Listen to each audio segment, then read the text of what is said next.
साथे चढ़ गया है रंग गैरां दा तहजीब जो खुसी गई है साडा दर्स निजाम सही नाई गल गलत ही दसी गई है। सच अखां चंद ते दुनिया तू टुर जदन दी ससी गई है। उक्का प्यार प्रीत दे मामले विच सानी हो बेचसी गई है। देश परदेश टीवी जर्मनी 21 उत्ते जी आयां नो सलाम नमस्ते ते सत श्री अकाल।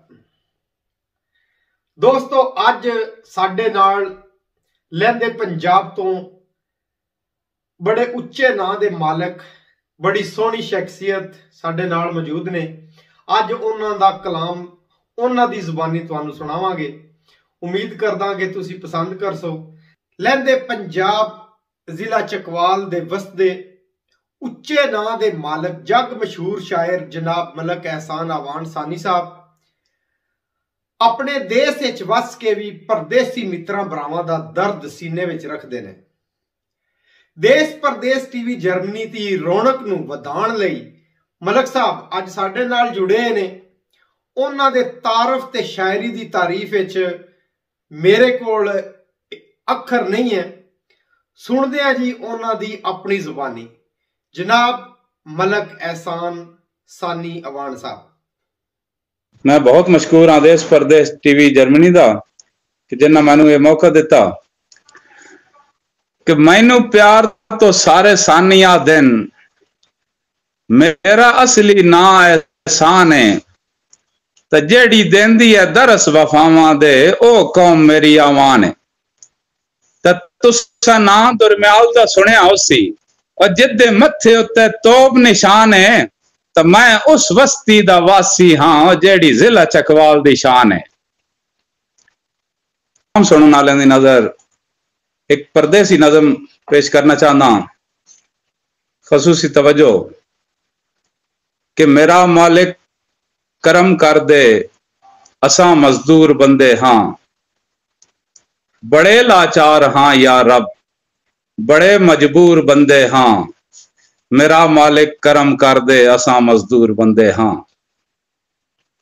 तो वडे साइया तेरी मर्जी तू जो चाहे ओ कर सकदा है मुकद्दर दी सुराही को खुशियां नाल भर सकदा है। गरीबी इंज सताया चा असा घर बार छोड़ाए ते किसे दे प्यार दी खातिर किसे दा प्यार छोड़ाए। तो वतन तो दूर डेरे हिन वतन नू याद करते हाँ असा हर रोज जींदे हाँ असा हर रोज मरदे हाँ। तो कोई पूछे ता की दसिए असा की करेंदे हाँ अनावा को खत्म करके वदे जी करेंदे हाँ। तो सबर ता ढेर कीता है सबर दा फल नहीं मिलया तो गरीबी दे सवालां दा कोई भी हल नहीं मिलया। तो मुकद्दर दे सताया तो कदा मुखड़े लिखींदे हिन जदा लिखण नू बह वंदिए फकत दुखड़े लिखींदे हिन।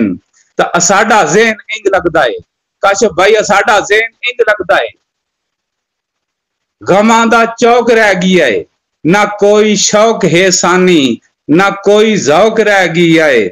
बड़ी बेरंग जिंदगी है बड़े बेनूर बंदे हाँ मेरा मालिक करम कर दे असा मजदूर बंदे हाँ। साडी अख ते सख्त असूल दे पारन साडी अख ते सख्त असूल दे पारन अख अवल ता जोड़ी कदी नहीं ते कदी टक्कर वंजे वत अख दी घोड़ी आधरा चो मोड़ी कदी नहीं। ते पिछा हटण दा सानी गम ना कर असा ला के त्रोड़ी कदी नहीं। ते फद लविए बुकी दुश्मन दी भी बन सटदे आ छोड़ी कदी नहीं। एक तो है मेरी बड़ी अच्छी मैन बड़ी पसंद है तेरा नाम मैं शौकी विच अगर लिखा शरारत विच अगर लिखा कि मैं शौकी विच अगर लिखा शरारत विच अगर लिखा अनाड़ीपन दे विच लिखा महारत विच अगर लिखा ते किसे कमजोर लम्हे जसारत विच अगर लिखा तेरा ही नाम लिख पाना बुझारत विच अगर लिखा। ਤੇ ਜਦਾਂ ਲਿਖਦਾ ਹਾਂ ਨਾ ਤੇਰਾ ਦਿਲ ਮੇਰਾ ਮਚਲ ਵੈਂਦਾ ਏ ਕਲਮ ਮੇਰਾ ਸੰਭਲ ਵੈਂਦਾ ਏ ਸਖਮ ਦਾ ਡੀਵਾ ਬਲ ਵੈਂਦਾ ਏ ਤਾਂ ਹੁੰਦਾ ਕੀ ਹੈ ਕਿ ਤਾਰੀਫ ਦੇ ਪਹਿਲੂ ਨਿਕਲ ਆਉਂਦੇ ਨੇ ਲਫ਼ਜ਼ ਬੂੰਦਾਂ ਦੀ ਸ਼ਕਲ ਆਉਂਦੇ ਨੇ ਤਾਂ ਖੁਦ ਬਖੁਦ ਲਿਖਣ ਦੇ ਵੱਲ ਆਉਂਦੇ ਨੇ ਤੇ ਤੇਰੇ ਇਸ ਨਾਮ ਦਾ ਸਦਕਾ ਹਵਾ ਇੱਕ ਜਾਮ ਬਣ ਵੈਂਦੀ ਸੁਹਾਨੀ ਸ਼ਾਮ ਬਣ ਵੈਂਦੀ ਜ਼ਿੰਦਗੀ ਇਨਾਮ ਬਣ ਵੈਂਦੀ ਤੇ ਜੇ ਨਾ ਤੇਰਾ ਮਿਟਾ ਛੋੜਾਂ ਕਸ਼ਫ भाई जे ना तेरा मिठा छोड़ा कदावत रंग रह वैंदा है सनाटा संग रह वैंदा है हनेरे ते उजाले दी वेंदा जंग रह वैंदा है सानी दंग रह वैंदा मैं बहुत मशहूर हाँ देश परदेश टीवी जर्मनी दा कि जिन्ना मैनू ये मौका दिता बहुत शुक्रिया तुसी भी ਸਾਡੇ ਤਾਈਂ ਆਪਣਾ ਕਲਾਮ ਪੜਾਉਣਾ ਚਾਹੁੰਦੇ ਹੋ ਤੁਸੀਂ ਵੀ ਇੱਕ ਲਿਖਾਰੀ ਹੋ ਤੇ ਤੁਸੀਂ ਵੀ ਸਾਡੇ ਨਾਲ ਰਲ ਸਕਦੇ ਹੋ ਆਪਣੇ ਸਾਰੇ ਬਲਕਿ ਆਪਣੇ ਸਾਰੇ ਪੰਜਾਬੀ ਵੀਰਾਂ ਨੂੰ ਜੀ ਆਇਆਂ ਨੂੰ ਆਖਦੇ ਆ ਕਿ ਤੁਸੀਂ ਵੀ ਆਪਣਾ ਕਲਾਮ ਆਪਣੇ ਵਿਚਾਰ ਆਪਣੇ ਖਿਆਲਾਤ ਸਾਡੇ ਨਾਲ ਸਾਂਝੇ ਕਰੋ ਤੇ ਸਾਡੇ ਨਾਲ ਰਾਬਤਾ ਕਰੋ ਉਮੀਦ ਹੈ ਤੁਸੀਂ ਅੱਜ ਦੀ ਇਸ ਵੀਡੀਓ ਨੂੰ ਪਸੰਦ ਕੀਤਾ ਹੋਵੇਗਾ ਆਪਣਾ ਤੇ ਆਪਣੇ ਸਾਰਿਆਂ ਦਾ ਧਿਆਨ ਰੱਖਣਾ ਰੱਬ ਰਾਖਾ।